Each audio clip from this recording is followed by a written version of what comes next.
तुम्ही तुमच्या लहान मुलांना दुधामध्ये बाजारात जो मिळतो ना, तो बोर्नविटा टाकून दूध देताय का? तर आजच ते थांबवा आणि अशा हेल्दी प्रकारे घरच्या घरीच तुम्ही बोर्नविटा बनवा, जो मुलांना खाण्यासाठी खूप जास्त पौष्टिक आहे आणि सोबतच खूप झटपट असा बनवून सुद्धा तयार होतो. तर हा हेल्दी बोर्नविटा बनवायला आपल्याला लागणार आहेत सगळ्या प्रकारची ड्रायफ्रुट्स. इथे मी बदाम घेतलेले आहेत, काजू घेतलेले आहेत, अक्रोड, तसेच पिस्ता आणि यामध्ये मी ओट्स सुद्धा घालणार आहे. यात जो आपण ड्रायफ्रुट्स वापरत आहोत ना, हे सगळे आपल्याला समप्रमाणामध्ये घ्यायचे आहेत. एकतर तुम्ही कपाने घ्या किंवा मग वाटीने याचं प्रमाण घेऊ शकता. आता तुमची मुलं यातील एखादं ड्रायफ्रुट्स खात नसतील तर तुम्ही इथे ते ड्रायफ्रुट्स स्किप करू शकता. त्याऐवजी बाकीचे सगळे ड्रायफ्रुट्स तुम्ही इथे वापरा. अक्रोडनं खायला थोडंसं कडूसर असतं. तुमच्या मुलांना आवडत नसेल तर तुम्ही इथे स्किप करू शकता, पण स्किप करण्यापेक्षा याचं प्रमाण थोडंसं कमी वापरलं ना तरी सुद्धा चालेल. आता इथे मी त्याच कपाने 1 कप मखाने सुद्धा घेत आहे.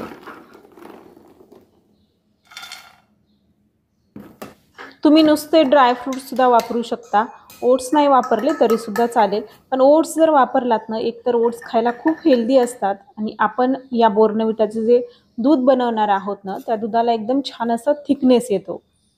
आता हे सगळं एका पॅनमध्ये घातलेलं आहे. आपल्याला एकदम स्लो गॅस फ्लेमवरती हे आपल्याला ड्राय रोस्ट करून घ्यायचं आहे. ड्रायफ्रुट्स आपल्याला मस्त असे भाजून घ्यायचे आहेत, त्यामुळे आपला बोर्नविटा जास्त काळ टिकण्यास मदत होते.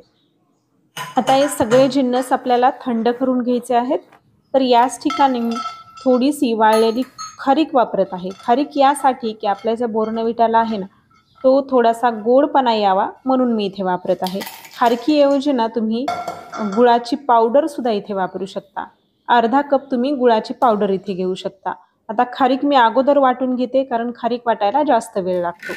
खारीक वाटली की यामध्ये मी आपले ड्रायफ्रुट्स वगैरे सगळं आहे ते यामध्ये घालून घेत आहे. तर अशा पद्धतीने मी 2दा वाटून घेतलेलं आहे. तर मिक्सरला एकदमच फिरवू नका, पल्स मोडवरती आपल्याला ते हळूहळू फिरवत राहायचं आहे. खूप जास्त फिरवलं ना या ड्रायफ्रुट्सला तेल सुटतं आणि ते चिकटसर असं होतं. तर आता हे सगळं मी वाटून घेतलेलं आहे. आता एका चाळणीमध्ये मी हे घालून घेते आणि आता यामध्ये आपण घालणार आहोत 1 कप कोको पावडर.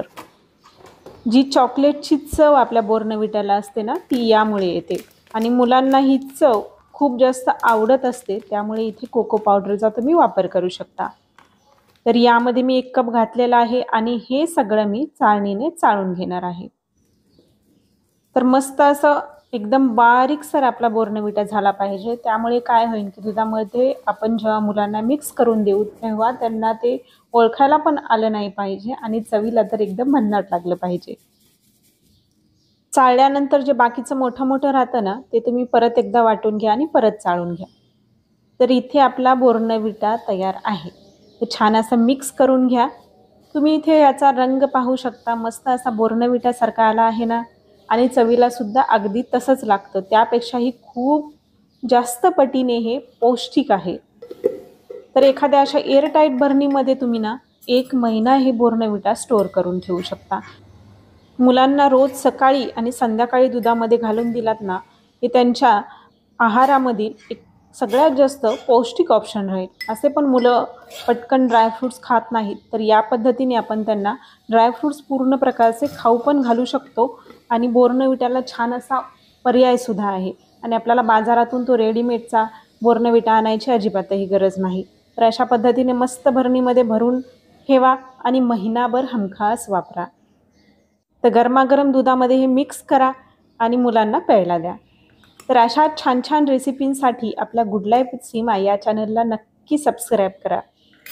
आणि हो, आजची रेसिपी जर तुम्हाला आवडली असेल ना, तर आपल्या व्हिडिओला लाईक आणि शेअर करायला विसरू नका. चला तर मग नवीन व्हिडिओत नवीन एका अशा झक्कास रेसिपीसोबत भेटूया. धन्यवाद.